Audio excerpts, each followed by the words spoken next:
إن الحمد لله نحمده ونستعينه ونستغفره ونعوذ بالله من شرور أنفسنا ومن سيئات أعمالنا من يهده الله فلا مضل له ومن يضلله فلا هادي له وأشهد أن لا إله إلا الله وحده لا شريك له وأشهد أن محمدا عبده ورسوله أما بعد فإن خير الحديث كتاب الله وخير الهدي هدي محمد صلى الله عليه وسلم وشر الأمور محدثاتها وكل محدثة بدعة وكل بدعة ضلالة وكل ضلالة في النار. أعوذ بالله السميع العليم من الشيطان الرجيم من همزه ونفخه ونفثه. بسم الله الرحمن الرحيم. رب اشرح لي صدري ويسر لي أمري واحلل عقدة من لساني يفقهوا قولي. بسم الله الرحمن الرحيم. إن الله وملائكته يصلون على النبي يا أيها الذين آمنوا صلوا عليه وسلموا تسليما. اللهم صل على محمد وعلى آل محمد كما صليت على إبراهيم وعلى آل إبراهيم إنك حميد مجيد. اللهم بارك على محمد وعلى آل محمد كما باركت على إبراهيم وعلى آل إبراهيم إنك حميد مجيد. آج انشاءاللہ تعالیٰ سورۃ الانعام کی آیت نمبر 80 سے شروع کریں گے. آیت نمبر 74 سے سیدنا ابراہیم علی نبینا وعلیہ الصلاۃ والسلام کا تذکرہ شروع ہوا ہے. ابراہیم علیہ السلام نے کس طریقے سے اپنی قوم کو دعوت توحید پیش کی وہ ہم نے پچھلی دفعہ سن لیا. وہی گفتگو آگے چلتی ہے. بسم اللہ الرحمن الرحیم. وحاجہ قومہ، اور ابراہیم علیہ السلام سے ان کی قوم جھگڑا کرنے لگی تو انہوں نے فرمایا قال اتحاجونی فی اللہ وقد ہدان.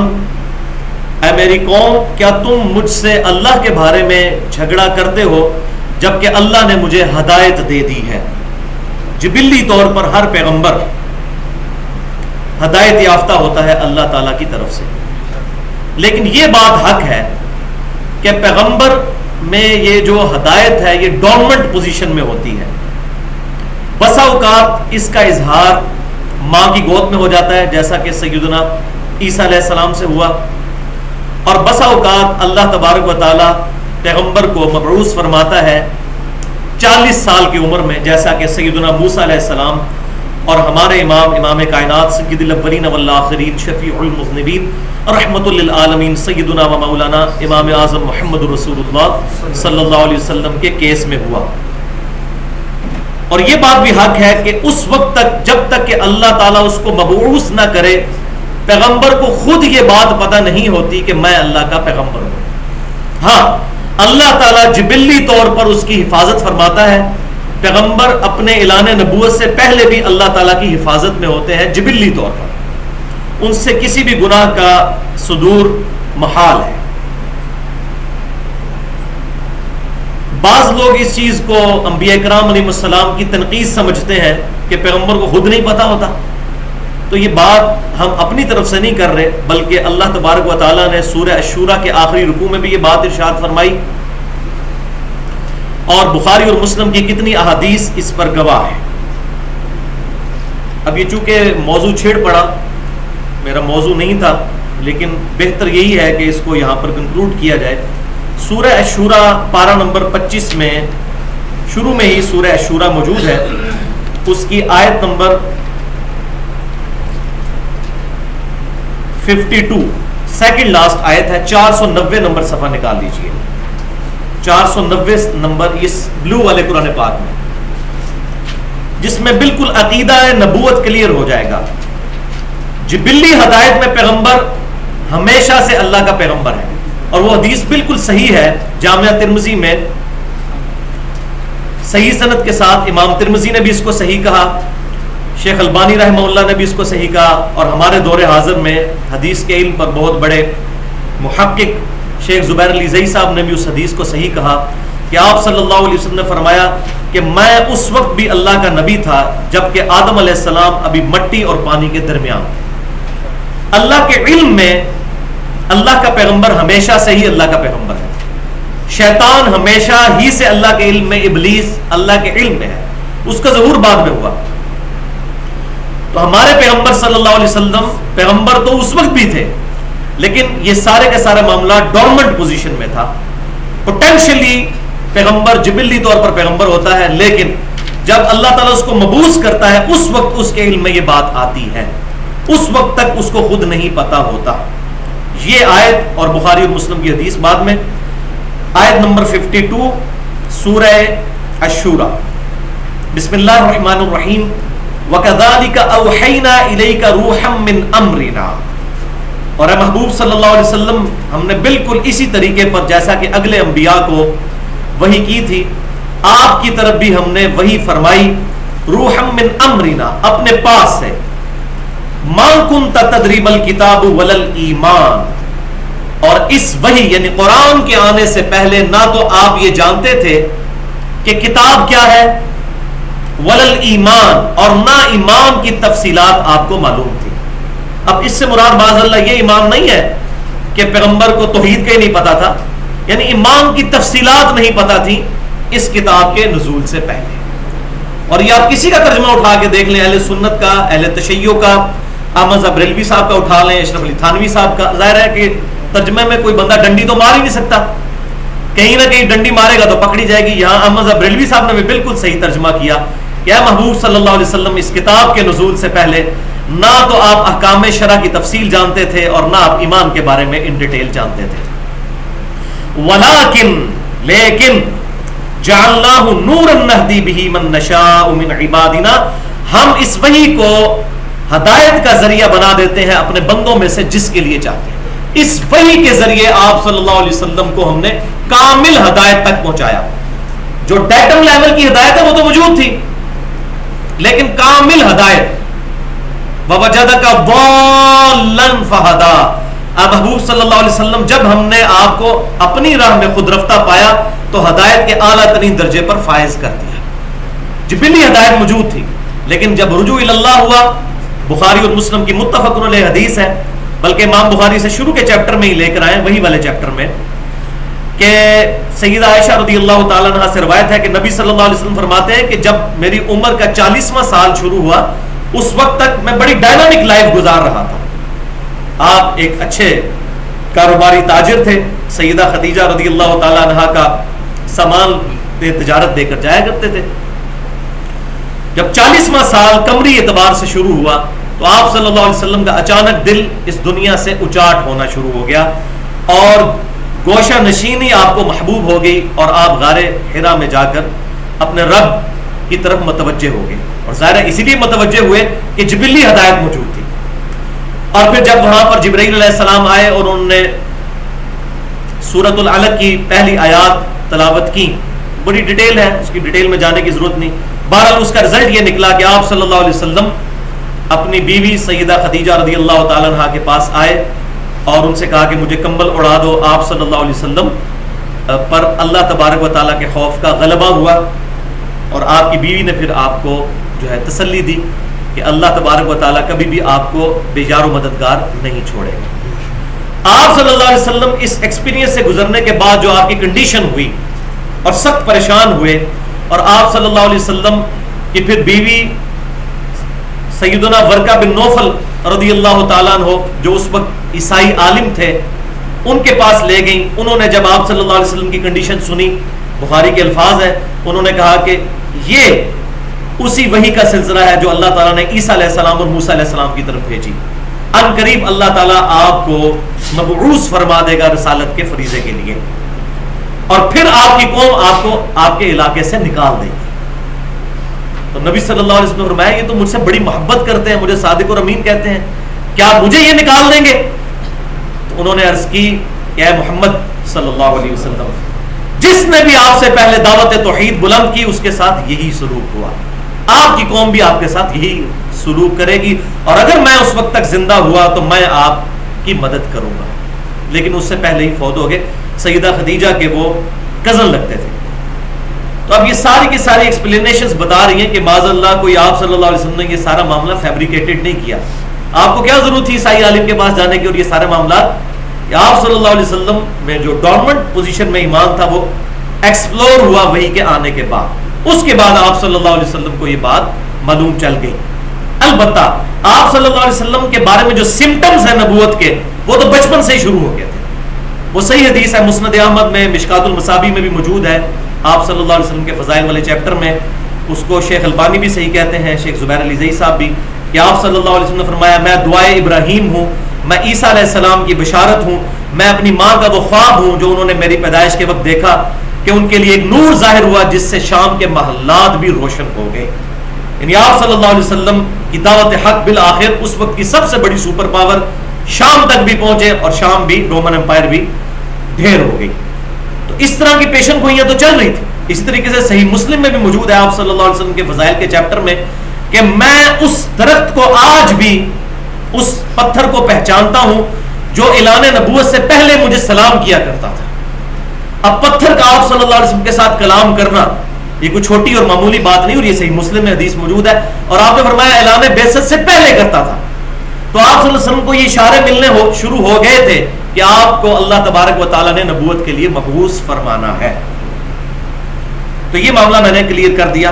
بالکل اس طریقے سے ابراہیم علیہ السلام کو بھی اللہ تعالیٰ نے یہ ساری نشانیاں دکھائیں تو ان کی قوم ان سے جھگڑا کرنے لگی. تو انہوں نے کہا کہ مجھے تو اللہ تعالیٰ نے ہدایت دی ہے. یہاں سے بات شروع ہوئی تھی. تو جبلی ہدایت تو پیغمبر کو شروع سے ہوتی ہے ڈورمنٹ پوزیشن میں، لیکن وہ ایکسپلور ہوتی ہے جب اللہ تعالیٰ کی طرف سے وحی. اور یہی ہے نور علی نور، جو سورہ نور میں آئے گا تو پھر میں اس کی تفصیل بیان کروں گا، جو اللہ تعالیٰ نے اپنے نور کی مثال دی اور اینڈ پہ فرمایا نور علی نور. ایک نور جو جبلی ہدایت انسان کے اندر موجود ہے، اور پھر دوسرا نور کتاب کا، وحی کا نور، جس کے ذریعے وہ اندر موجود نور جو ہے وہ ایکسپوز ہو جاتا ہے. وَلَا أَخَافُ مَا تُشْرِكُونَ بِهِ، اور میں نہیں ڈرتا ان ہستیوں سے جن کو تم اللہ کے ساتھ شریک ٹھہراتے ہو. ابراہیم علیہ السلام تو پھر کٹر موحد تھے، کوئی لحاظ کرنے والے نہیں. اور میں یہ کہتا ہوں کہ جو لوگ دعوت حق بیان کرتے ہوئے کسی ملامت کرنے والے کی پرواہ نہیں کرتے تو ان کے لیے ابراہیم علیہ السلام کی زندگی میں بہترین نمونہ ہے. انہوں نے کلیئر کٹ، جب ان کے والد نے ان سے کہا، ان کے باپ نے، انہوں نے فرما دیا انتم وآباؤکم فی ضلال مبین، تم اور تمہارے سارے بزرگ گمراہی میں تھے. کلیئر کٹ، کوئی انہوں نے کسی اعتبار سے لحاظ نہیں فرمایا، کیونکہ پیغمبر کی دعوت کا یہ منصب ہوتا ہے وہ ذرا سی بھی اگر ڈھکی چھپی بات کر دیں تو لوگ پھر اور مطلب نکالنا شروع کر دیتے. تو میں نہیں ڈرتا ان ہستیوں سے جن کو تم اللہ کے ساتھ شریک ٹھہراتے ہو کہ مجھے کوئی تکلیف دے سکتے ہیں. الا ان یشاء ربی شیئا، ہاں مگر میرا رب ہی کوئی میرے لیے تکلیف مقرر فرما دے تو وہ معاملہ الگ ہے. اس کو یہ نہیں کہ کوئی شخص منسوب کر دے کہ جی اچھا تو نے ہمارے بتوں کا انکار کیا تو اے ابراہیم تجھ پر ہمارے بتوں کی مار پڑ گئی. جس طرح آج کل بھی ہوتا ہے، کسی اہل توحید کے ساتھ کوئی معاملہ پیش آ جائے تو لوگ کہتے ہیں جی اس کو دیکھا ہے یہ بزرگوں کے خلاف بولتا تھا، اس کے ساتھ یہ معاملہ ہو گیا. تو ان کو اینٹی وینم کے طور پر، علمی طور پر الزامی جواب، لاجیکل آنسر اور پنجابی میں پھکی دیتے ہوئے کہا کرے کہ پھر حضرت سیدنا حسین ابن علی رضی اللہ تعالیٰ عنہ تو بہت بڑے گستاخ ہوں گے معاذ اللہ، کہ جن کا پورا خاندان شہید کر دیا گیا کربلا میں. کیا وہ بزرگوں کے گستاخ تھے؟ نہیں. اللہ تعالیٰ کی طرف سے امتحان آیا، اور جتنا بڑا ان پر امتحان آیا ہم پر تو اتنا بڑا امتحان بھی نہیں آیا. تو اللہ تعالیٰ کی طرف سے امتحان آنا یہ اس چیز کی نشانی نہیں ہے کہ کوئی شخص یہ کہہ دے کہ اس کے ساتھ فلاں معاملہ ہوا تھا، اس نے چونکہ اپنے بزرگوں کا راستہ چھوڑ دیا تو اللہ کی مار اس پر پڑ گئی. ورنہ کیا سیدنا امام حسین رضی اللہ تعالیٰ عنہ کے بارے میں کوئی گمان بھی کر سکتا ہے کہ انہوں نے راہ حق چھوڑا تھا؟ اللہ کی طرف سے وَلَنَبْلُوَنَّكُمْ بِشَيْءٍ مِّنَ الْخَوْفِ وَالْجُوعِ وَنَقْصٍ مِّنَ الْأَمْوَالِ وَالْأَنفُسِ وَالثَّمَرَاتِ.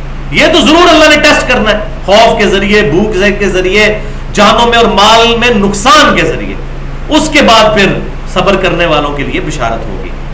تو ابراہیم علیہ السلام نے پہلے ہی معاملہ کلیئر کر دیا. یہ نہ ہو کہ میرے اوپر کوئی تکلیف آئے تو یہ کہ جی جیسا کہ کتنا عرصہ بے اولاد رہے، 87 سال کی عمر میں جا کے آپ کا پہلا بیٹا سیدنا اسماعیل علیہ السلام پیدا ہوئے. اس وقت تک لوگ کہتے ہوں گے جی ان کو بتوں کی مار پڑ گئی، ان کی تو اپنی اولاد نہیں ہو رہی، یہ بڑا اللہ اللہ کا نام لیتے ہیں. تو ابراہیم علیہ السلام نے کلیئر کر دیا میں تمہارے ان ہستیوں سے کوئی نہیں ڈرتا جن کو تم میرے رب کے ساتھ شریک ٹھہرائے ہوئے ہو، الا یشاء ربی شیئا، ہاں اگر میرا رب میرے لیے کوئی فیصلہ کر لے تکلیف کا تو وہ تو مجھ پہ آنی ہے. وسع ربی کل شیء علما، اور میرے رب نے اپنے علم کے ذریعے ہر چیز کا احاطہ کیا ہوا ہے. الحمدللہ. افلا تتذکرون، کیا تم اب بھی نصیحت قبول نہیں کرتے؟ یہاں پر ہمارا اہل سنت کے منہج کا وہ عقیدہ بھی کلیئر ہو گیا کہ اللہ تعالیٰ اپنی شان کے لائق اپنے عرش پر مستوی ہے. الرحمن علی العرش استوى. احمد صاحب ریلوی صاحب نے بھی اس کا ترجمہ کیا کہ رحمان اپنے عرش پر مستوی ہے، اور بریکٹ میں لکھا جیسا اس کی شان کے لائق ہے. اور یہی اہل سنت کا عقیدہ ہے. اللہ تعالیٰ اپنے عرش پر ہوتے ہوئے اپنے علم و قدرت، سمع اور بصارت کے اعتبار سے ہماری رگ جاں سے بھی قریب، اپنے علم کے ذریعے ہر چیز کا احاطہ کیے ہوئے. اس پہ میں نے بڑی ڈیٹیل سے گفتگو کی ہے. مسئلہ نمبر 41 کے نام سے اہل سنت پاک.com پر 1 گھنٹے کی گفتگو اور اپنی نوعیت کی منفرد ترین مشکل ترین گفتگو، نور من نور اللہ وحدت الوجود اور علم الکلام. اس میں اسماء و صفات کے حوالے سے اللہ تعالیٰ کے بارے میں اہل سنت کا کیا منہج ہے، اور اہل سنت کے مقابلے پر جہمیہ کے کیا عقائد اور نظریات ہیں، ان کا بھی رد کیا ہے قرآن اور سنت کی روشنی میں. وَكَيْفَ أَخَافُ مَا أَشْرَكْتُمْ وَلَا تَخَافُونَ أَنَّكُمْ أَشْرَكْتُمْ بِاللَّهِ، اور اے کافرو، اے اللہ کے منکرو، میں کیوں کر ڈروں ان شریکوں سے جن کو تم نے اللہ کے مقابلے پر شریک ٹھہرا لیا ہے. وَلَا تَخَافُونَ أَنَّكُمْ أَشْرَكْتُمْ بِاللَّهِ، جبکہ تم اللہ سے نہیں ڈرتے کہ تم نے ان ہستیوں کو اللہ کے مقابلے پر کھڑا کر دیا ہے. جب تم نہیں ڈر رہے اس بات پہ، باطل عقیدے پر، اور میں تو حق پر ہوں، میں کیوں کر ڈروں گا ان شریکوں سے جن کو تم نے میرے رب کے مقابلے پر معبود ٹھہرا لیا. ما لم ينزل به علیکم سلطانا، اور وہ شریک وہ ہیں جن کے بارے میں اللہ تعالیٰ نے کوئی بھی سند نازل نہیں فرمائی. اللہ کی طرف سے کوئی ایسی دلیل نہیں آئی کہ اللہ تعالیٰ نے کوئی چھوٹے آلہہ بھی معاذ اللہ استغفر اللہ رکھے ہوئے ہیں اللہ کے ساتھ. ایسی کوئی اللہ تعالیٰ نے تو دلیل نازل نہیں فرمائی. فَأَيُّ الْفَرِيقَيْنِ أَحَقُّ بِالْأَمْنِ، تو تم ہی بتا دو کہ دونوں فریقوں میں سے کون حق پر ہے. ان کنتم تعلمون، اگر واقعی تم کسی چیز کا علم رکھتے ہو. یعنی حق پر وہ ہے کہ جو ایک اللہ کا ہو گیا اور اس کے مقابلے پر کھڑی کی گئی تمام ہستیوں کا انکار کرے، وہ حق پر اور امن والے دن، قیامت والے دن امن میں ہوگا، یا تم لوگ جنہوں نے اللہ کے مقابلے پر اور ہستیوں کو ٹھہرا لیا ہے. اور ساتھ پھر بتا دیا کہ امن میں کون سے لوگ ہوں گے. اب یہ اہم ترین آیت آ رہی ہے 82 نمبر آیت سورہ الانعام کی. الذین آمنوا ولم یلبسوا ایمانہم بظلم اولئک لہم الامن وہم مہتدون. وہ لوگ جو ایمان لائے اور ایمان لانے کے بعد اپنے عقیدے میں شرک کو شامل نہیں کیا، وہی لوگ قیامت والے دن امن میں ہوں گے اور وہی ہدایت یافتہ ہیں. اس آیت کو بنیاد بنا کر میں نے 25 منٹ کی گفتگو کی ہے اہل سنت پاک.com پر مسئلہ نمبر 8 کے نام سے، کیا کلمہ گو مسلمان بھی شرک کر سکتا ہے. اس کی ڈیٹیل میں جانے کے لیے اس آیت کو موضوع بنایا کہ اللہ تعالیٰ فرماتا ہے کہ قیامت والے دن صرف وہی لوگ امن اور ہدایت پر ہوں گے، الذین آمنوا، جو ایمان لے آئے، ولم یلبسوا ایمانہم بظلم، پھر ایمان لانے کے بعد اس میں ظلم کی آمیزش نہ کی، شرک کی، سب سے بڑا ظلم. اولئک لہم الامن وہم مہتدون، یہی ہوں گے امن پر اور ہدایت یافتہ. یہاں ظلم کا ترجمہ شرک کیوں کیا، وہ آپ صلی اللہ علیہ وسلم نے خود بریف فرمایا. صحیح بخاری اور مسلم کی متفق علیہ حدیث ہے. ابن مسعود رضی اللہ تعالیٰ عنہ کہتے ہیں جب یہ آیت نازل ہوئی کہ جو لوگ ایمان لائے اور ایمان لانے کے بعد انہوں نے ظلم نہیں کیا، صرف وہی قیامت والے دن امن میں ہوں گے اور ہدایت پر ہوں گے، تو تمام صحابہ پریشان ہو گئے کہ کون ہوگا جو ایمان لانے کے بعد گناہ نہ کرے، کیونکہ ظلم کا بنیادی ترجمہ تو گناہ ہے، غلطی ہے. ربنا ظلمنا انفسنا وان لم تغفر لنا وترحمنا لنكونن من الخاسرین، اس میں بھی ظلم کا لفظ. تو صحابہ جب پریشان ہوئے تو نبی صلی اللہ علیہ وسلم سے عرض کی. بخاری اور مسلم کی متفق علیہ حدیث، اور امام بخاری کتاب التفسیر چیپٹر میں اس آیت کی تفسیر میں وہ حدیث لے کر آئے، امام مسلم بھی لے کر آئے. تو آپ صلی اللہ علیہ وسلم نے فرمایا یہاں ظلم سے مراد ان الشرک لظلم عظیم، سورہ لقمان کی آیت نمبر 13 آپ صلی اللہ علیہ وسلم نے تلاوت فرمائی کہ بے شک شرک سب سے بڑا ظلم ہے۔ ظلم عربی زبان میں کہتے ہیں کسی چیز کو اپنے اصلی مقام سے ہٹا کر دوسری جگہ پر رکھ دینا، اور سب سے بڑا ظلم کیا ہے کہ مخلوق میں سے کسی شخص کو یا کسی ہستی کو یا کسی بت کو یا کسی بھی پرسنالٹی کو اپنے عبودیت کے مقام سے ہٹا کر رب کے مقابلے پر کھڑا کر دیں۔ اس ہستی کا قصور نہیں ہوگا۔ عیسیٰ علیہ السلام کے بارے میں اگر کرسچنز نے ڈیوینٹی کلیم کی، عیسیٰ علیہ السلام وجیہن فی الدنیا والآخرہ ہے، البتہ ہم اس عقیدے کو کنڈیم کریں گے۔ اب یہ نہیں کہ عیسیٰ علیہ السلام کے احترام میں ہم اس عقیدے کو کنڈیم نہ کریں، وہ تو کنڈیم کریں گے، اور یہ عیسیٰ علیہ السلام کی تعلیمات ہیں۔ تو آپ صلی اللہ علیہ وسلم نے خود ہی بریف فرما دیا کہ اس سے مراد ہے شرک۔ اس کا مطلب یہ ہوا کہ کوئی شخص ایسا بھی ہو سکتا ہے جو ایمان لانے کے بعد یلبسو ایمانہم بظلم، اپنے ایمان کے اندر ظلم کو بھی شامل کر دے۔ یعنی یہ بھی ہو سکتا ہے کہ کوئی شخص کلمہ بھی پڑھتا ہو، اہل قبلہ بھی ہو، لیکن ساتھ شرک بھی کر بیٹھے۔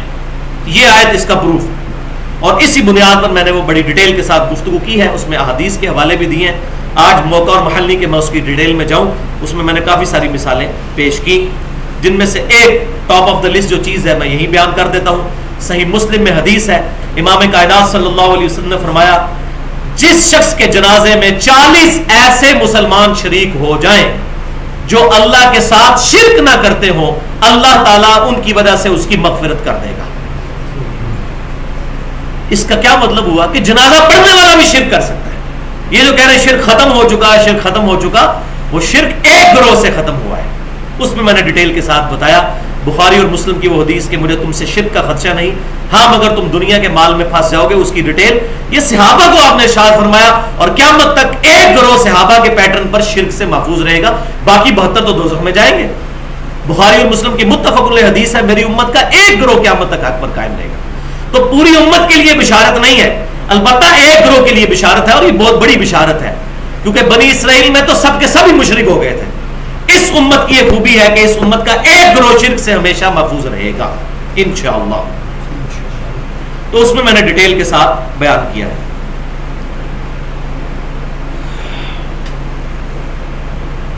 وَتِلْكَ حُجَّتُنَا آتَيْنَاهَا إِبْرَاهِيمَ عَلَىٰ قَوْمِهِ، اور یہ تھی وہ دلیل جو ابراہیم علیہ السلام کو ہم نے عطا کی تھی ان کی قوم کے مقابلے پر۔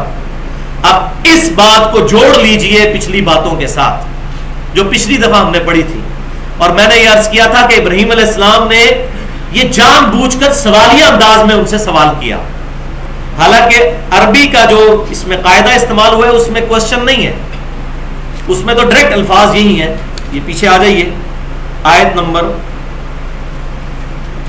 76 پہ کہ ابراہیم علیہ السلام نے فلما جن علیہ اللیل رآ کوکبا، جب ابراہیم علیہ السلام پر رات چھا گئی تو انہوں نے ستارے کی طرف دیکھا تو کہا قال ھذا ربی، انہوں نے کہا یہ میرا رب ہے۔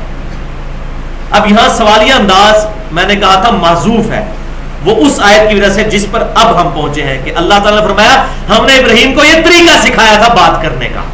تو یہاں کیا مطلب، انہوں نے لوگوں کو اصل میں کہا ھذا ربی، اس کو میرا رب بتاتے ہو۔ فلما افل قال لا احب الافلین، جب وہ ستارہ ڈوب گیا، صبح ہوئی ستارہ غائب، تو انہوں نے کہا ڈوب جانے والے کو تو میں پسند نہیں کرتا۔ پھر جب چاند نکلا تو کہا یہ تو خوب روشن ہے، یہ ہے میرا رب کیا؟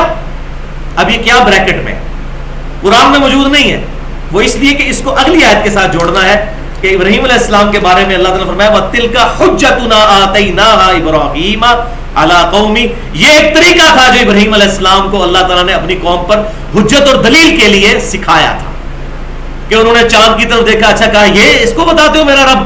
جب چاند بھی ختم ہو گیا، صبح ہوئی تو کہا یہ ڈوبنے والا تو میرا رب نہیں ہو سکتا۔ دن کے وقت سورج نکلا تو کہا اچھا یہ تو بہت بڑا ہے، اس کو رب مان لوں کیا؟ اور جب سورج بھی غائب ہو گیا شام کے وقت تو کہا کہ یہ غائب ہونے والا تو میرا رب نہیں ہو سکتا۔ تو یہ ان کو اللہ تعالیٰ نے انداز سکھایا تھا دعوت و تبلیغ کا۔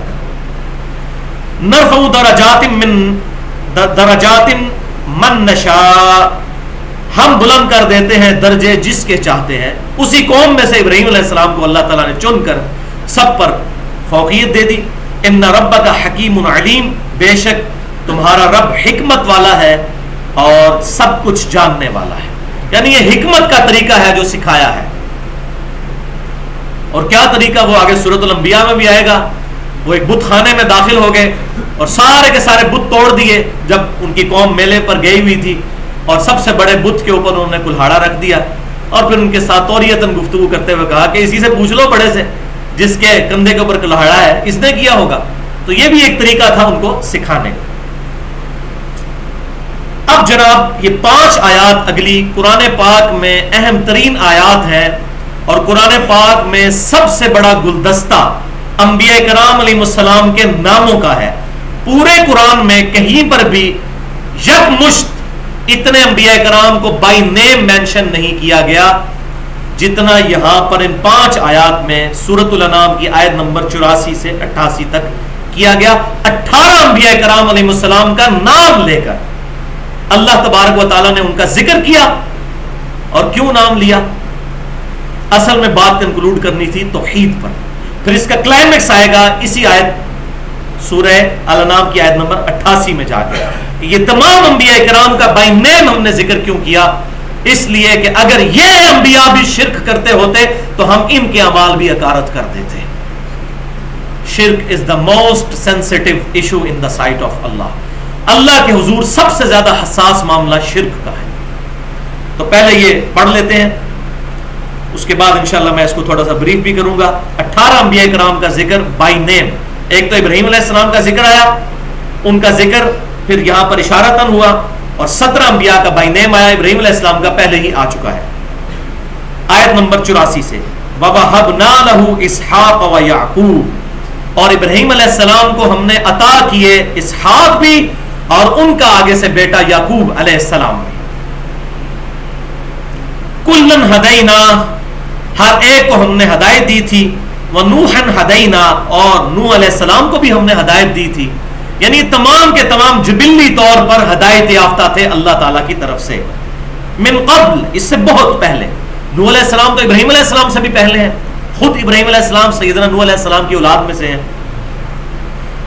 وَمِن ذُرِّيَّتِهِ, اور نوح علیہ السلام کی اولاد میں سے ہی داؤد علیہ السلام کو, وسلیمان, اور سلیمان علیہ السلام جو ان کے بیٹے تھے, وَأَيُّوبَ, اور ایوب علیہ السلام کو, وَيُوسُفَ, اور یوسف علیہ السلام کو, وَمُوسَى, اور موسیٰ علیہ السلام کو, وَهَارُون, اور ہارون علیہ السلام کو. وَكَذَلِكَ نَجْزِي الْمُحْسِنِينَ, اور اسی طرح ہم بدلہ دیا کرتے ہیں نیکوکاروں کو. وَزَكَرِيَّا وَيَحْيَا, اور زکریا علیہ السلام اور ان کے بیٹے یحییٰ علیہ السلام. وَعِیسَى وَإِلیاس, اور عیسیٰ علیہ السلام بھی اور الیاس علیہ السلام. کل من الصالحین, یہ سب کے سب ہمارے نیکوکار بندوں میں سے تھے. اللہ اکبر کبیرہ. واسماعیل والیسع, اور اسماعیل علیہ السلام بھی اور یسع علیہ السلام بھی. ویونس, اور یونس علیہ السلام بھی. ولوطا, اور لوط علیہ السلام بھی. وکلا فضلنا علی العالمین, اور ان تمام ہستیوں کو ہم نے اس وقت روئے عرض پر موجود تمام جہان والوں پر فضیلت دی تھی. ومن آبائہم وذریتہم واخوانہم, اور ہم نے ان کے باپ دادوں میں سے بھی کچھ کو, اور ان کی اولاد میں سے بھی, ان کے بھائیوں میں سے بھی لوگوں کو ہم نے چنا تھا نبوت کے لیے. وجتبیناہم, اور ہم نے ان کو چن لیا تھا. وہدیناہم الی صراط مستقیم, اور ان سب کے سب کو ہم نے سیدھے راستے کی طرف جبلی ہدایت عطا فرما دی تھی, بلٹ ان انسٹنکٹ میں. ذالک ھدی اللہ یہدی بہ من یشاء من عبادہ, یہ ہے اللہ کی ہدایت, وہ جس کی طرف رہنمائی فرما دیتا ہے اپنے بندوں میں سے جس کے لیے چاہتا ہے. یعنی نبوت جو ہے یہ پیورلی اللہ تعالیٰ کا ڈیسیژن ہے. کوئی شخص اس سٹیٹس کو ایکوائر نہیں کر سکتا اپنی قابلیت کی بنیاد پر, کتنا بھی نیک ہو جائے. خالصتاً وہبی چیز ہے. وہبی سے مراد اللہ تعالیٰ کا نام ہے الوہاب, عطا فرمانے والا. وہبی یہ خالصتاً اللہ تعالیٰ کی طرف سے عطا ہو جاتی ہے. باقی چیزیں انسان ایکوائر کر سکتا ہے محنت کے ذریعے اور فرائض میں پابندی اور نوافل میں استقامت کے ذریعے. وہ صحیح بخاری میں کتاب الرقاق میں مشہور حدیث موجود ہے جو میں نے اپنے ریسرچ پیپر دعا صرف اللہ ہی سے, ریسرچ پیپر نمبر 3, اس میں اس کو ایکسپلین بھی کیا ہے کہ اللہ تبارک و تعالیٰ فرماتا ہے, حدیث قدسی ہے, کہ جس شخص نے میرے ولی کے ساتھ دشمنی کی میرا اس کے خلاف اعلان جنگ ہے. اور ولی وہ ہوگا جو واقعی اللہ اور اس کے محبوب کے لیے کھڑا ہو, جو اپنی پرستش کروا رہا ہے, اپنے پیچھے لوگوں کو لگا رہا ہے اور کہہ رہا ہے کہ پیچھے اللہ اور رسول نے, اگے میں اللہ اور رسول کو بیک گراؤنڈ میں کیا, وہ ولی نہیں ہوگا. ولی وہ ہوگا جو اپنی نفی کرے گا اور کہے گا کہ محبوب صلی اللہ علیہ وسلم کے راستے پر اللہ کی اطاعت اور اس کے رسول کی اطاعت عز و جل و صلی اللہ علیہ وسلم, اس کے خلاف جو کھڑا ہوگا اس کے خلاف میرا اعلان جنگ ہے. دیکھیں نا سیدنا حسین ابن علی رضی اللہ تعالی عنہما یزید کے خلاف کھڑے ہوئے. یزید بھی مسلمان تھا, کلمہ گو تھا, فاسق و فاجر تھا, جتنا مرضی برا تھا, لیکن ہے کلمہ گو, مسلمان تھا. اور سیدنا حسین علیہ السلام یا رضی اللہ تعالیٰ عنہ, دونوں درست ہیں, امام بخاری لے کر آئے صحیح بخاری میں, حسین علیہ السلام ان کے چیپٹر میں, فضائل حسین کے چیپٹر میں, ان پر سلامتی ہو, یہ جائز ہے. تو حسین علیہ السلام یزید کے مقابلے پر کھڑا ہوئے تو یزید نے اللہ کے اس ولی کے ساتھ دشمنی کی. دنیاوی طور پر تو جنگ جیت گیا, لیکن روحانی طور پر قیامت تک کے لیے کوئی بھی اس کو پسند نہیں کرتا. آج ہزاروں لاکھوں لوگوں کے نام حسین ہے, لیکن یزید نام بھی رکھنا کوئی پسند نہیں کرتا, حالانکہ نام برا نہیں ہے. ایک صحابی ہے جن کا نام ہے یزید, یزید بن ابی سفیان رضی اللہ تعالی عنہما, ابو سفیان کے بیٹے اور سیدنا معاویہ رضی اللہ تعالیٰ عنہ کے بڑے بھائی, جن کی وجہ سے حضرت معاویہ پھر جو ہے منظر عام پر آگے شام میں. اصل تو گورنر وہ تھے جن کو گورنری کے عہدے پر سیدنا عمر فاروق رضی اللہ تعالیٰ عنہ نے فائز فرمایا تھا. ان کی اچانک ڈیتھ ہو گئی, طاعون کے مرض میں مبتلا ہو کر پھر سیدنا معاویہ ان کے بھائی ہونے کی وجہ سے منظر عام پر آئے. تو جس نے میرے ولی کے ساتھ دشمنی کی اس کے خلاف میرا اعلان جنگ ہے, اور میرا بندہ میرا قرب کسی بھی چیز سے حاصل نہیں کر سکتا جتنا کہ فرائض میں پابندی کے ذریعے حاصل کرتا, اور پھر نوافل کے ذریعے وہ میرا اتنا قرب حاصل کر لیتا ہے کہ میں اس کے ہاتھ بن جاتا ہوں جس سے وہ پکڑتا ہے, میں اس کے پاؤں بن جاتا ہوں جس سے وہ چلتا ہے, میں اس کی آنکھیں بن جاتا ہوں جس سے وہ دیکھتا ہے, میں اس کے ہاتھ بن جاتا ہوں جس سے وہ پکڑتا ہے, اور میں اس کے کان بن جاتا ہوں جس سے وہ سنتا ہے. یعنی اس کا اوڑھنا بچھونا اللہ کی ذات بن جاتی ہے. اللہ تعالیٰ یہ تمام اعضاء گناہوں سے محفوظ کر دیتا ہے اس کے لیے, معصوم نہیں, محفوظ کسی درجے میں. اور پھر آگے الفاظ جو پڑھے نہیں جاتے, پھر جب کبھی وہ اپنے دشمن کے خلاف مجھ سے پناہ طلب کرتا ہے میں اس کو پناہ عطا فرماتا ہوں, اس کی مدد کرتا ہوں. یہ نہیں کہ وہ خود اللہ کا ہاتھ بن جاتا ہے, معاذ اللہ. یہ حلولیہ کا عقیدہ, یہ کفریہ عقیدہ ہے, یہ اہل سنت میں سے کسی کا نہیں رہا, نہ اہل تصوف کا رہا ہے, سوائے چند ایک لوگوں کے. تو اس آیت کی تشریح وہی ہے, قل ان صلاتی و نسکی و محیای و مماتی للہ رب العالمین. اس حدیث کی تشریح وہی آیت ہے. محبوب صلی اللہ علیہ وسلم فرما دیجئے بے شک میری نماز, میری قربانی, میرا جینا, میرا مرنا سب کچھ اللہ کے لیے. تو اس کی آنکھیں, کان, پاؤں, ہاتھ, ہر چیز اللہ کی یاد میں وقف ہو جاتے ہیں, اللہ ہی کی اطاعت میں اٹھتے ہیں. یہ مطلب ہے اس کا. اللہ اکبر. تو یہ ہمارے بندوں میں سے جس کے لیے ہم چاہتے ہیں ہدایت اس کو عطا فرما دیتے ہیں. اور وہ اب کنکلوژن آ رہی ہے, وَلَوْ أَشْرَكُوا, اور بالفرض اگر یہ 18 پیغمبر بھی شرک کرتے, لَحَبِطَ عَنْهُمْ مَا كَانُوا يَعْمَلُونَ, ہم ان کے تمام اعمال اکارت کر دیتے جو وہ دنیا میں کیا کرتے تھے. وَلِعَوْذُ بِاللَّهِ تَعَالَى. یہ بفرض محال ہے امت کو سمجھانے کے لیے کہ اگر پیغمبر بھی اللہ کے ساتھ کسی کو شریک ٹھہراتے, جو امپاسبل ہے, لیکن سمجھانے کے لیے, جیسا کہ سورہ زخرف میں آتا ہے, قل ان کان للرحمن ولد فانا اول العابدین. اے محبوب صلی اللہ علیہ وسلم فرما دیجئے بالفرض اگر اللہ کا کوئی بیٹا ہوتا سب سے پہلے میں اس کو پوچھتا.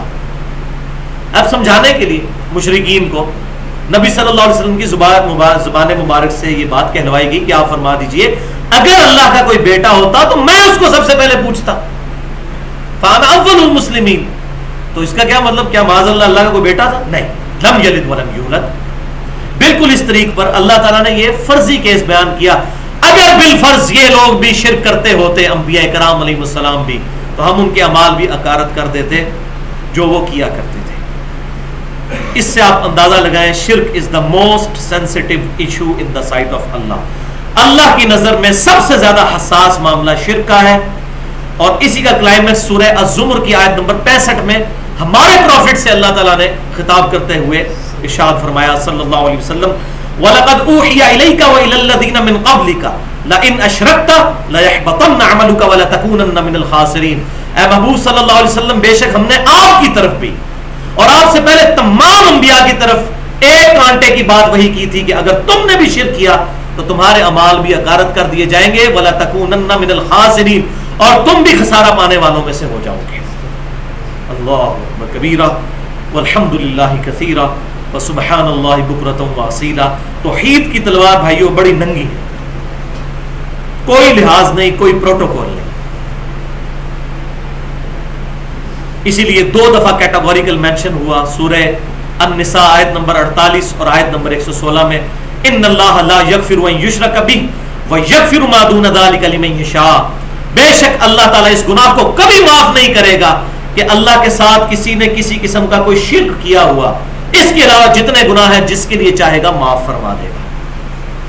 اور صحیح مسلم میں حدیث ہے، آپ صلی اللہ علیہ وسلم فرماتے ہیں کہ اللہ تعالیٰ فرماتا ہے کتاب الذکر چیپٹر میں، ہمارے اس ریسرچ پیپر دعا صرف اللہ ہی سے، اس میں بھی موجود ہے کہ قیامت والے دن اگر میرا بندہ زمین و آسمان گناہوں کے بھر کر لے آئے اور اگر اس نے ایک گناہ نہ کیا ہوا کہ اس نے میرے ساتھ کسی قسم کا شرک نہ کیا ہوا، تو جس قدر گناہوں کے ساتھ وہ مجھ سے ملاقات کرے گا میں اس قدر مغفرت کے ساتھ اس کے ساتھ ملاقات کروں گا۔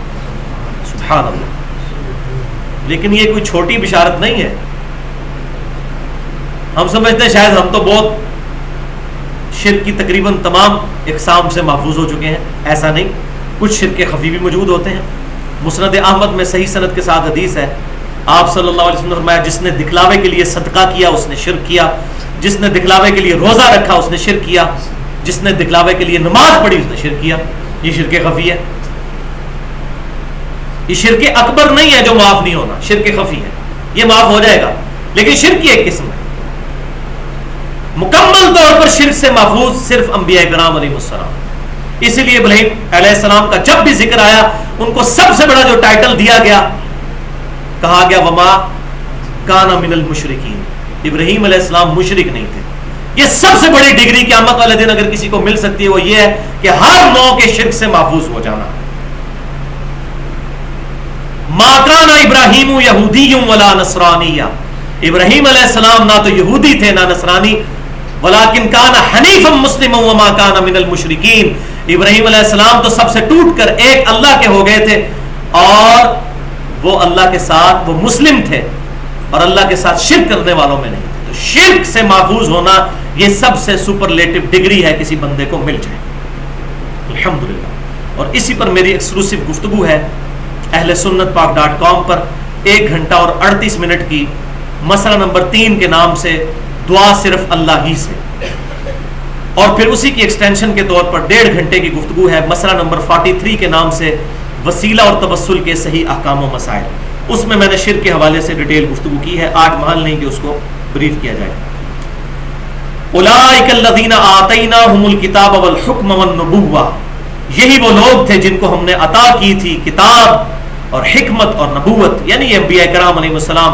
فَإِن يَكْفُرْ بِهَا هَؤُلَاءِ فَقَدْ وَكَّلْنَا بِهَا قَوْمًا لَيْسُوا بِهَا بِكَافِرِينَ، اور اے کفار مکہ اگر تم ہمارے محبوب صلی اللہ علیہ وسلم کی اس دعوت ہدایت کا انکار کر دو گے تو انکار کرو، تمہیں اللہ نے اختیار دیا ہوا ہے، لیکن یہ بات یاد رکھو بے شک اللہ تعالیٰ نے وَكَّلْنَا بِهَا قَوْمًا لَيْسُوا بِهَا بِكَافِرِينَ، ایسی قوم بھی اس کتاب پر ایمان لانے والی مقرر کر دی ہے صحابہ کرام علیہم رضوان کی صورت میں، جو کبھی بھی اپنے رب کے ساتھ کفر نہیں کریں گے۔ کامل الایمان صحابہ اور ان کے پیٹرن پر قیامت تک ایک گروہ حق پر قائم رہے گا انشاءاللہ۔ اولئک الذین ھدی اللہ، یہی وہ لوگ ہیں جنہیں اللہ نے ہدایت دی ہے۔ فبہداہ مقتدی، تو انہی کے طریقے کی پیروی کرو، یعنی انبیاء کرام علیہ السلام اور ان کے پیٹرن پر چلنے والی صحابہ کرام علیہم رضوان کے طریقے کی پیروی کرو۔ اب یہاں بھی بات بالکل کلیئر ہو گئی کہ اللہ تعالیٰ نے کیٹاگوریکل یہ چیز مینشن کر دی ہے کہ جن انعام یافتہ لوگوں کی پیروی کرنی ہے ٹاپ آف دا لسٹ انبیاء کرام علیہ السلام اور ان کے بعد صحابہ کرام علیہ رضوان ہے، وہی صدیقین ہے، وہی شہداء اور وہی صالحین ہے۔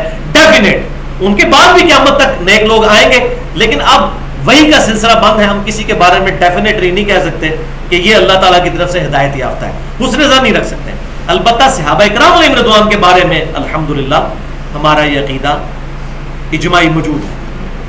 قل لا اسألکم علیہ اجرا. ہاں جی, یہ آگے کڑوی بات جو میں اکثر رونا روتا ہوں. اے محبوب صلی اللہ علیہ وسلم فرما دیجئے میں اس دعوت و تبلیغ کے عوض تم سے کوئی اجر نہیں مانگتا, کوئی معاوضہ نہیں لیتا یہ دعوت و تبلیغ کا کام کرنے کے عوض. ان ہوا الا ذکری للعالمین, یہ قرآن تو نہیں ہے مگر نصیحت سارے جہان والوں کے لیے. یہ نصیحت کی کتاب ہے, جس کی مرضی قبول کرے, جو نہیں کرنا چاہتا خود دوزخ کا راستہ اختیار کرنا چاہتا ہے تو کرتا رہے. یعنی اس کے ذریعے میں نے کوئی کمائی کا ذریعہ اس کو نہیں بنایا دین کو. اور دیکھیں الحمدللہ قربان جائیں, آپ صلی اللہ علیہ وسلم نے بخاری اور مسلم کی کتنی احادیث اس پر گواہ ہیں کہ محمد اور آل محمد پر صدقہ بھی حرام کر دیا صلی اللہ علیہ وآلہ وسلم. صحیح بخاری میں ملتا ہے سیدنا حسن چھوٹے سے بچے حضور کی گود میں اور صدقے کا تھوڑا سا نوالا منہ میں رکھا تو آپ نے انگلی ڈال کر ان کو کہہ کروا دی کہ محمد اور آل محمد پر صدقہ حرام ہے. کیوں؟ قیامت تک کوئی یہ گلہ نہیں کر سکتا کہ ہاں جی ان کے کوئی بڑے بزرگ آئے تھے جنہوں نے پیغمبری کا دعویٰ کیا تھا, معاذ اللہ یہ کافروں کی طرف سے میں بات کوٹ کر رہا ہوں, اور اپنی اولاد کو پال کر چلے گئے. کیوں ان کے, ورنہ آپ دیکھیں اگر سید کو زکوٰۃ دینا جائز ہوتا تو پوری امت پریفر کرتی کہ آل رسول کو, آل محمد کو زکوٰۃ دے. ان کے ساتھ جو ہمارا محبت کا رشتہ ہے اور ان کی محبت ہمارے ایمان کا حصہ ہے, صحابہ کی محبت, اہل بیت کی محبت. لیکن آپ صلی اللہ علیہ وسلم نے اس کو سیل کر دیا کہ محمد اور آل محمد کے لیے صدقہ حرام ہے. تو فرما دیجئے میں اس دعوت و تبلیغ کے کام پر تم سے کوئی اجر نہیں مانگتا. اور میں پہلے بھی عرض کرتا ہوں کہ انبیاء کرام علیہ السلام جب بھی دعوت پیش کرتے ہیں وہ یہی بات کرتے ہیں. سورہ شورا آئے گی, الشعراء, اس میں ہر نبی یہی بات کرے گا, میں اس دعوت کے عوض تم سے کچھ مال ڈیمانڈ نہیں کرتا, تمہاری آخرت کی فکر میں, میرا اجر میرے رب کے حضور پکا. اور اسی پر میں نے وہ ڈیٹیل گفتگو کی ہے, بڑی ننگی گفتگو, مسئلہ نمبر 51 کے نام سے اہل سنت پاک .com پر 1.5 گھنٹے کی گفتگو ہے. رزق حرام, فتنہ مال, دنیا پرستی کا انجام اور اس کا علاج. اللہ. اب بھائیو اگلی آیات کا پس منظر یہ ہے کہ میں نے پہلے بھی بتایا کہ سورۃ الانعام بالکل مکی دور کے اینڈ پر نازل ہوئی, ہجرت مدینہ سے جسٹ پہلے. تو 13 سالہ مکی دور کی دعوت و تبلیغ کا اثر یہ ہوا کہ مدینہ شریف تک بھی آپ صلی اللہ علیہ وسلم کی دعوت پہنچ چکی تھی. کچھ صحابہ مدینہ شریف سے آ کر مسلمان بھی ہو چکے تھے اور وہاں پر دعوت و تبلیغ کا کام کر رہے تھے. انہی کی دعوت سے کافی لوگوں نے اسلام بھی قبول کیا, جن میں top of the list personality سعد ابن عبادہ رضی اللہ تعالی عنہ, جو خزرج کے سردار تھے. 155 صحابہ صفا کا کھانا بھی ان کے گھر سے جایا کرتا تھا, انہوں نے اسلام قبول کیا. اسی طریقے سے سعد ابن معاذ جو اوس کے سردار تھے, جو غزوہ خندق کے موقع پر شہید ہوئے, اور بخاری کے الفاظ ہیں آپ صلی اللہ علیہ وسلم نے فرمایا کہ سعد کی شہادت کی وجہ سے آج اللہ کا عرش بھی ہل گیا.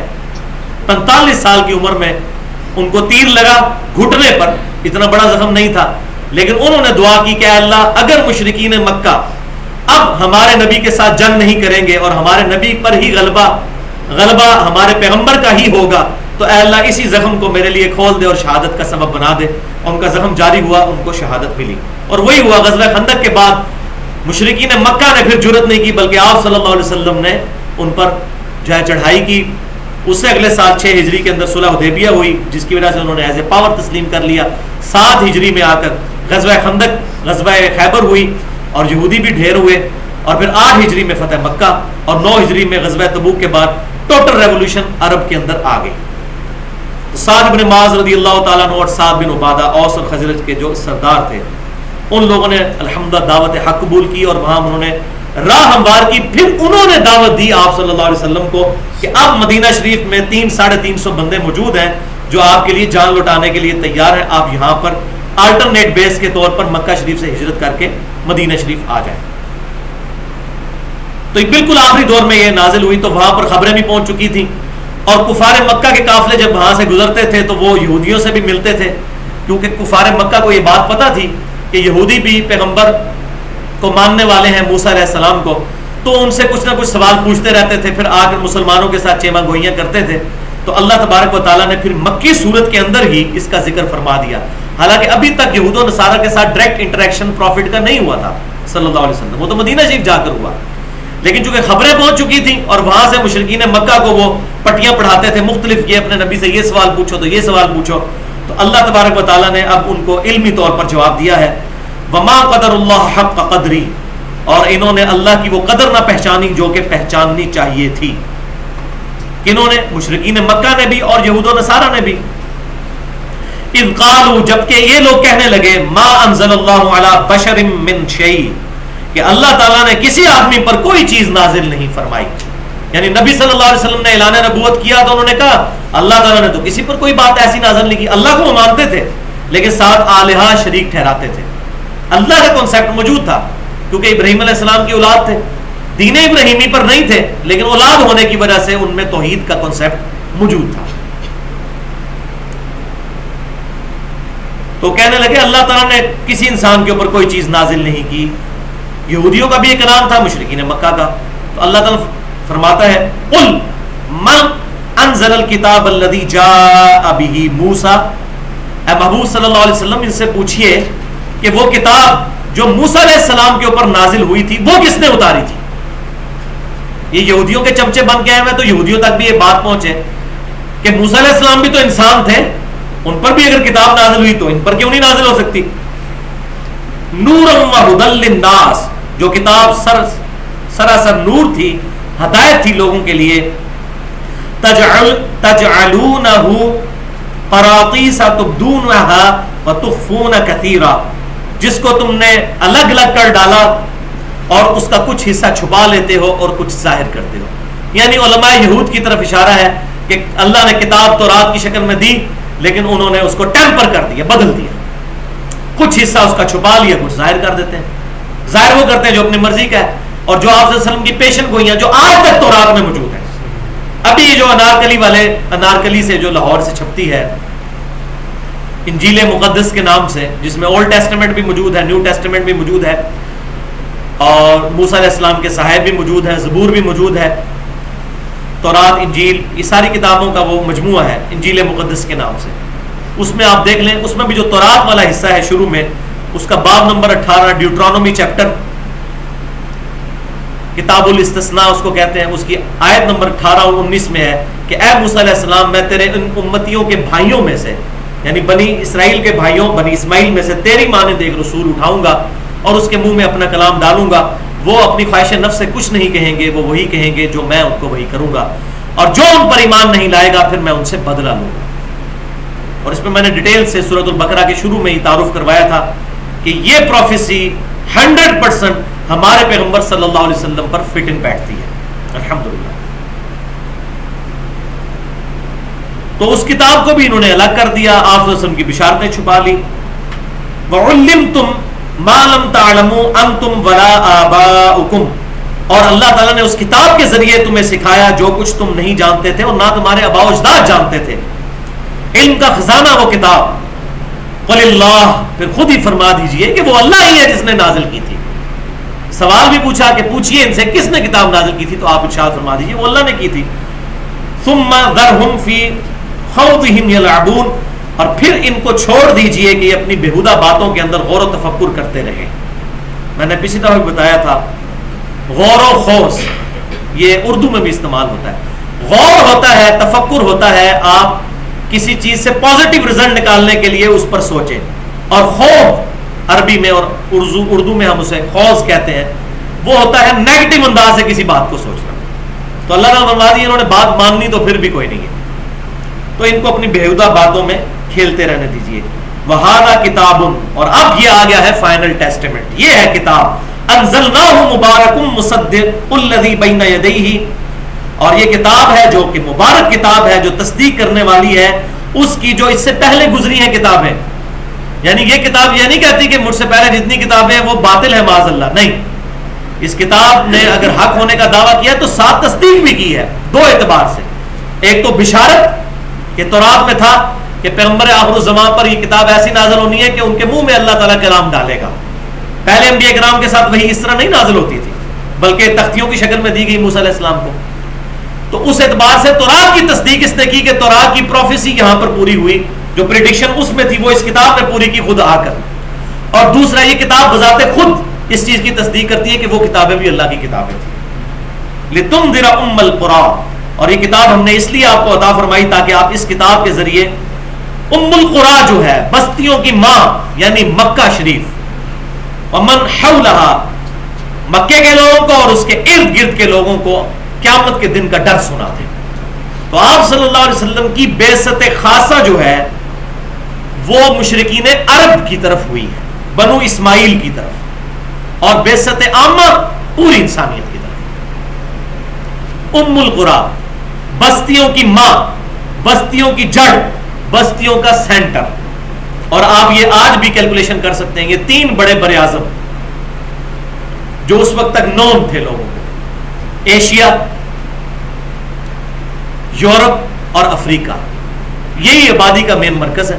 امریکہ تو بعد میں دریافت ہوا. یہ تینوں بر اعظموں کا جو سینٹر پوائنٹ ہے وہ خانہ کعبہ شریف بنتا ہے. تو ام القریٰ سے مراد مکہ شریف اور اس کے ارد گرد مکے کے قریب جتنا عرب کا ایریا، اور پھر اگر اسی کو بڑھاتے جائیں تو اسی کو سینٹر مانتے ہوئے سارے بر اعظموں تک آپ صلی اللہ علیہ وسلم کی دعوت عامہ تو پہنچ گئی. اور اس آیت سے تو پتہ چل رہا ہے کہ شاید آپ کی بعثت خاص مکے کے لوگوں کے لیے اور ارد گرد کے لوگوں کے لیے، لیکن میں وہ پہلے بھی عرض کر چکا، قرآن کی ایک آیت سے رزلٹ نہیں نکالا جاتا. یہ آیت بھی موجود ہے تو وہ آیت بھی ہے سورہ سبا کی آیت نمبر 28. بسم اللہ الرحمن الرحیم. وما ارسلناک الا کافۃ للناس بشیرا ونذیرا، اور اے محبوب صلی اللہ علیہ وسلم ہم نے نہیں بھیجا آپ کو مگر ساری انسانیت کے لیے ڈر سنانے والا اور خوشخبری سنانے والا. اور احادیث تو بے شمار ہیں. بخاری اور مسلم کی متفق علیہ حدیث ہے کہ آپ صلی اللہ علیہ وسلم نے فرمایا کہ 5 ایسی خصوصیات ہیں جو مجھ سے پہلے کسی بھی پیغمبر کو نہیں دی گئیں. 5 چیزیں ایسی ہیں. نمبر 1، اللہ تعالیٰ نے 1 مہینے کی مسافت سے میرا رعب ڈال دیا ہے کفار کے اوپر. یعنی اسلام کا ایسا رعب ہے کہ مسلمان ابھی دور ہی ہوں گے، ان کا رعب ہوگا کفار کے اوپر. نمبر 2، اللہ تعالیٰ نے میرے لیے ساری زمین کو مسجد بنا دیا ہے. میرا امتی جہاں چاہے نماز پڑھ سکتا ہے. پہلے یہ نہیں ہوتا تھا. یہ آپ صلی اللہ علیہ وسلم کو اللہ تعالیٰ نے یہ خصوصیت عطا فرمائی. نمبر 3، مال غنیمت کو میرے لیے حلال کر دیا گیا. یعنی کفار جو سامان جنگ چھوڑ کر بھاگ جائیں گے وہ مسلمانوں کے لیے استعمال کرنا حلال ہے. یہ میرے لیے اللہ تعالیٰ نے فرمایا، مجھ سے پہلے کسی پیغمبر کے لیے یہ حلال نہیں تھا. اور نمبر 4، مجھے اللہ تعالیٰ نے شفاعت کبریٰ کا حق دیا، قیامت والے دن میں شفاعت کروں گا الحمدللہ. اور 5واں، آپ صلی اللہ علیہ وسلم نے فرمایا کہ مجھ سے پہلے انبیاء کرام علیہ السلام کسی خاص قوم، قبیلے اور علاقے کی طرف جاتے تھے اور مجھے اللہ تعالیٰ نے ساری انسانیت کے لیے پیغمبر بنا کر بھیجا. اور صحیح مسلم میں ایک طرق ایسا ہے جس میں 6ٹھی خصوصیت بھی آپ نے فرمائی کہ جو مجھے اللہ نے دی ہے وہ یہ ہے کہ مجھ پر اللہ تعالیٰ نے سلسلہ نبوت بھی مکمل فرما دیا ہے الحمدللہ. تو یہ 6 خوبیاں ہیں جو بخاری اور مسلم کی حدیث کے تحت آپ صلی اللہ علیہ وسلم کو عطا فرمائی گئی. اسی طرح کی تمام احادیث میں نے ڈیٹیل کے ساتھ مسئلہ نمبر 40 کے نام سے اہل سنت پاک.com پر 35 منٹ کی گفتگو ہے، جس میں نے مسئلہ ختم نبوت اور یہ قادیانی جو ہیں، یہ جو خاتم اور خاتم کا فرق کر کے سادہ لوگ مسلمانوں کو دھوکہ دیتے ہیں، اس کی ڈیٹیلز میں نے اس کے اندر بیان کی ہیں اور اس میں تمام احادیث الحمدللہ اس حوالے سے بیان کی ہیں. وہ مسئلہ نمبر 40 ہے اور 40 کی نسبت بھی وہی کہ سورۃ الاحزاب کی آیت نمبر 40 ہے. ما کان محمد ابا احد من رجالکم ولکن رسول اللہ وخاتم النبیین.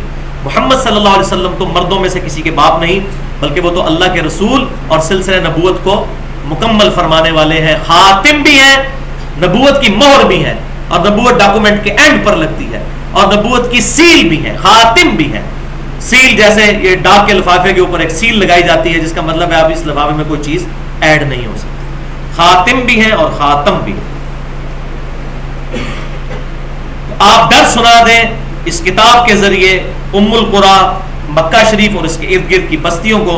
والذین یؤمنون بالآخرہ، اور جو ایمان لائے ہیں آخرت پر، یؤمنون بہ وہ ایمان رکھتے ہیں اس کتاب کے اوپر. یعنی آخرت پر جس کا صحیح ایمان ہے, جس نے روٹی روزی کا ذریعہ دین بیچ کر نہیں رکھا ہوا, یہ علماء یہود کی طرف اشارہ ہے.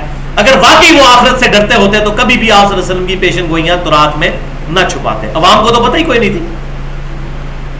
تو جو آخرت پر صحیح ایمان رکھنے والے ہیں, یؤمنون بہ, وہ ایمان لاتے ہیں اس کتاب پر, وہم علی صلاتہم یحافظون, اور وہ اپنی نمازوں پر بھی حفاظت کرنے والے ہیں. تو ایسے لوگ بھی موجود تھے.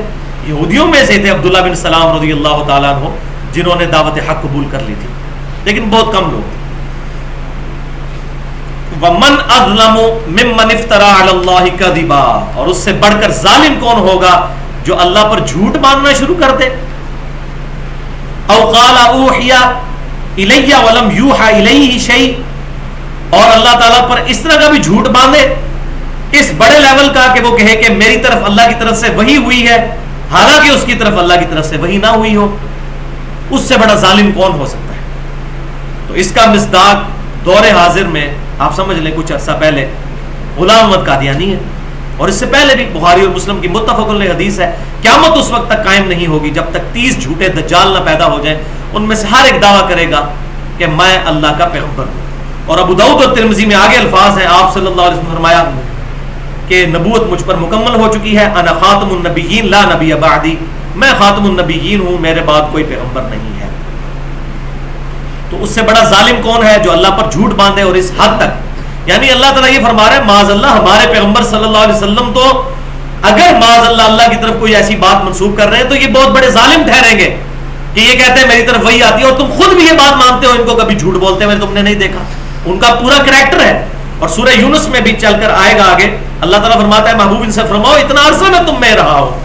آپ صلی اللہ علیہ وسلم کی اعلان نبوت سے پہلے کی زندگی بھی اس بات پر گواہ ہے کہ آپ صلی اللہ علیہ وسلم کا پورا کریکٹر, ایک پورے کا پورا آپ صلی اللہ علیہ وسلم کی پرسنالٹی اس بات پر گواہ ہے کہ آپ نے کبھی بھی جھوٹ نہیں بولا تھا. تو اب کیسے ہو سکتا ہے کہ آپ صلی اللہ علیہ وسلم اپنی سراغ کو خراب کریں؟ وَمَنْ قَالَ سَأُنزِلُ مِثْلَ مَا أَنزَلَ اللَّهُ, اور اس سے بڑا ظالم کون ہے جو یہ کہنا شروع کر دے کہ میں بھی اس طرح کی چیز بنا دوں گا جس طرح کی اللہ تعالیٰ نے نازل کی ہے. وَلِعَوْذُ بِاللَّهِ تعالیٰ. اس زمانے میں ایسے لوگ بھی چند ناہنجار تھے جو کہتے تھے یہ تو قصے کہانی ہے, اور جا کر دوسرے علاقوں سے قصے کہانیاں لا کے سنایا بھی کرتے تھے قرآن پاک کے مقابلے پر. معاذ اللہ. تو اللہ تعالیٰ کا اب اس پر جلال ذرا سنیے. وَلَوْ تَرَىٰ إِذِ الظَّالِمُونَ فِي غَمَرَاتِ الْمَوْتِ, کاش تم دیکھ لو ان ظالموں کو جب ان پر موت کی غشی چھا رہی ہوگی. وَالْمَلَائِكَةُ بَاسِطُو أَيْدِيهِمْ, اور فرشتے بڑھا رہے ہوں گے ان کی طرف ہاتھ, اور کہیں گے اخرجوا انفسکم, اپنی جانیں نکالو اور ہمارے حوالے کرو. اللہ اکبر. اليوم تجزون عذاب الہون, آج تمہیں عذاب دیا جائے گا ذلت کا, بما کنتم تقولون علی اللہ غیر الحق, اس چیز کے بدلے میں کہ تم اللہ کے بارے میں نہ حق باتیں کیا کرتے تھے. وکنتم عن آیاتہ تستکبرون, اور تم ہماری آیات سے تکبر کیا کرتے تھے. والعیاذ باللہ تعالی. استغفر اللہ واتوب الیہ. یعنی موت کا وقت جب ان کا آئے گا, ان پر موت کی غشی چھا رہی ہوگی, اس وقت فرشتے کہیں گے نکالو اپنی جان اور اب آؤ عذاب کی طرف, اس کے بدلے میں کہ تم اللہ کی آیات کے ساتھ تکبر کیا کرتے تھے. تو تکبر کی ڈیفینیشن بھی سن لیجئے, یہیں پر ہمارا درس مکمل ہوگا. صحیح مسلم میں حدیث ہے, آپ صلی اللہ علیہ وسلم نے فرمایا تکبر یہ نہیں ہے کہ تم اچھا لباس پہنو اور اچھے دکھو, یہ تکبر نہیں ہے. اگر کوئی شخص ویل ڈریسڈ ہے تو یہ تکبر نہیں ہے. آپ صلی اللہ علیہ وسلم بھی اپنے لباس کا احترام فرمایا کرتے تھے. صحیح مسلم کے الفاظ ہے, تکبر یہ نہیں کہ تم اچھا لباس پہنو یا اچھے دکھو, بلکہ تکبر یہ ہے کہ تم حق بات سے عناد کرو اور دوسروں کو حقیر جانو. حق بات کو قبول نہ کرنا یہ سب سے بڑا متکبر. اسی لیے دوستیوں کا جب ذکر آتا ہے تو کہا جاتا ہے یہ متکبر ہے. کیوں؟ ایک بندے کو بتایا جا رہا ہے قرآن پاک میں یہ لکھا ہوا ہے, وہ کہتا ہے جی میں نہیں مانتا, تو وہ تکبر کر رہا ہے. اس کو بتایا جا رہا ہے بخاری اور مسلم میں نبی صلی اللہ علیہ وسلم کی نماز کا طریقہ یہ لکھا ہوا ہے, وہ کہتا ہے نہیں جی ہمارے بزرگ پاگل تھے. اب وہ سنت کے مقابلے پر اپنے بزرگوں کو پرائرٹی دے کر تکبر کر رہے ہیں ان بزرگوں کی بنیاد کے اوپر. ان کو پتہ نہیں, پتہ بھی تھا کہ نہیں. تو تکبر یہ نہیں کہ تم اچھا لباس پہنو یا اچھے دکھو, تکبر یہ ہے کہ تم حق بات سے عناد کرو اور دوسرے مسلمانوں کو حقیر سمجھو. ہاں کسی نے اگر اچھا کپڑا پہنا اور اچھی جوتی اور ساتھ یہ نیت کی کہ یہ جو ساتھ والا ہے یہ حقیر ہے، پھر یہ دوزخ کا لباس ہو جائے گا۔ اور اگر ایسی نیت نہیں ہے، اور ظاہر ہے ہم کسی کو کہہ نہیں سکتے کہ بھائی آپ کی ایسی نیت ہے، نیت تو اللہ کے سپرد ہے، ہم کسی کے اوپر فتوا تو نہیں لگا سکتے۔ تو یہ اسلام کا فلسفہ، اور یہ آیت منکرین عذاب قبر والوں کے لیے بہت بڑا ہتھوڑا ہے ان کے سر پر، کیونکہ انہوں نے اصول اور مبادی یہ کھڑا کیا کہ چونکہ حساب و کتاب قیامت والے دن ہوگا تو اللہ تعالیٰ معاذ اللہ ظالم ٹھہرے گا اگر حساب و کتاب سے پہلے ہی کسی کو عذاب دے دے، کیونکہ اللہ تعالیٰ تو عدل کرنے والا ہے، وہ حساب کرنے کے بعد اپنا فیصلہ سنائے گا۔ یہ انہوں نے اصول کھڑا کیا، تو اب اگر ان کا اصول ٹوٹ گیا تو ان کی ساری بات ڈھیر ہو جائے گی۔ ہمارے پاس تو بخاری اور مسلم میں درجنوں حدیثیں عذاب قبر پر، بلکہ اہل سنت اور اہل تشیع کا اجماع ہے عذاب قبر کے اوپر۔ اب یہ ایسا موضوع نہیں، ورنہ تو میں اس کے اوپر بھی 1.5 گھنٹہ بول سکتا ہوں، کبھی موقع ملا۔ یہ عام مسلمانوں کا پرابلم نہیں ہے، اور نہ عام مسلمان ایسے لوگوں کو کوئی گھاس ڈالتے ہیں کہ جو اس قسم کے عقیدے مسلمانوں میں پھیلا رہے ہیں کہ عذاب قبر ہوتا ہی کوئی نہیں ہے۔ لیکن یہ اصول المبادی یہاں پر ان کا گر گیا۔ کیوں؟ اللہ تعالیٰ فرما رہا ہے کہ جب کاش تمہیں وہ وقت دکھا دیا جائے کہ جب ان لوگوں کی موت کا وقت قریب آئے گا تو فرشتے ان کو کہیں گے نکالو جانیں اپنی اور آؤ عذاب کی طرف۔ تو یعنی نزع کے عالم کے فوراً بعد ہی ان پر عذاب کی ان کو بشارت سنائی جا رہی ہے۔ تو وہ کون سا عذاب ہو رہا ہے؟ تو یہ بات سمجھ لیجئے، عذاب کی 4 شکلیں ہیں۔ اللہ تعالیٰ کے عذاب کی 4 شکلیں ہیں۔ ایک عذاب وہ ہے جو دنیا کی زندگی میں اللہ کی طرف سے آ جائے گا، وہ سورہ السجدہ کی آیت نمبر 21 میں ہے کہ ہم دنیا کی زندگی میں بھی تمہیں عذاب دیں گے، عذاب کے الفاظ ہیں، تاکہ تم اللہ کی طرف لوٹ آؤ۔ اور ہوتا ہے بعض اوقات کسی کو عذاب ہوتا ہے، معاملہ تو اللہ کی طرف لوٹ آتا ہے۔ دوسرا عذاب موت کے وقت، یہ سورۃ الانعام کی آیت نمبر 93 میں کہ موت کی غشی کے وقت عذاب، اور ان کو اسی وقت دوزخ کی بشارت سنائی جا رہی ہے، دوزخ کے عذاب کی۔ صحیح مسلم میں حدیث ہے کہ جس پر موت قائم ہوگی اس کی قیامت قائم ہو گئی، یعنی مرتے ہی آخرت کی سٹیجز شروع ہو گئی۔ اسی کے تحت میں کہتا ہوں کہ یہ دعا پرفیکٹ ہے، ربنا آتنا فی الدنیا حسنہ وفی الآخرۃ حسنۃ وقنا عذاب النار۔ اے اللہ دنیا کی زندگی میں بھی خیر و بلائی عطا فرما، اور آخرت کی زندگی میں بھی خیر و بلائی، اور سب سے بڑی بلائی وقنا عذاب النار، قیامت کے دن کے عذاب سے۔ فقنا عذاب النار یا وقنا عذاب النار مختلف الفاظ آتے ہیں قرآن پاک میں، قیامت کے دن کے عذاب سے ہمیں بچا لیں۔ تو مرتے ہی قیامت قائم ہو گئی تو آخرت شروع ہو گئی، لہذا یہ جو بیچ میں ایڈ کیا نا واقعنا عذاب القبری، واقعنا عذاب الحشری، واقعنا عذاب المیزان، یہ بدعت ہے۔ آپ صلی اللہ علیہ وسلم یہ الفاظ نہیں تعلیم فرما سکتے تھے۔ آخرت کے اندر موت کے بعد آخرت شروع ہو گئی، مسلم شریف کے الفاظ ہیں، لہذا عذاب قبر سے بچنا بھی وفی الآخرۃ حسنۃ وقنا عذاب النار میں داخل ہے۔ تو دوسرا موت کے وقت عذاب، تیسرا ہے قبر کا عذاب، جو سورہ المؤمن کی آیت نمبر 46 میں آتا ہے کہ فرعونی صبح و شام آگ پر پیش کیے جاتے ہیں۔ اللہ تعالیٰ فرمایا جب ان پر عذاب آیا ان کو ڈبو دیا گیا، اور اس کے بعد صبح و شام فرعونیوں کو آگ پر پیش کیا جا رہا ہے، اور قیامت والے دن اشد العذاب کی طرف وہ لوٹائے جائیں گے۔ وہاں دونوں عذابوں کا پیرلل میں ذکر ہوا کہ ابھی تو صبح و شام ان پر عذاب ہو رہا ہے، اور پھر اس کے بعد بڑے عذاب کی طرف، اور وہ ہے چوتھی شکل جو آخرت میں، جو پورا قرآن پاک بلکہ 30واں پارہ پورے کا پورا آخرت کے عذاب کے بارے میں۔ تو یہ 4 عذاب کی شکلیں ہیں، 4 قسطیں ہیں، دنیا میں عذاب، موت کے وقت عذاب، قبر میں عذاب یا برزخ میں، جس کی بھی قبر جہاں پر بن جائے، اگر کوئی ایئر کریش میں مر گیا یا سمندر میں ڈوب کر تو اس کے لیے وہاں پہ برزخ ہے، اور چوتھی شکل آخرت کا عذاب جو دوزخ کا ہونا ہے، وَلِعَوْذُ بِاللَّهِ تَعَالَى اللہم اجرنی من النار۔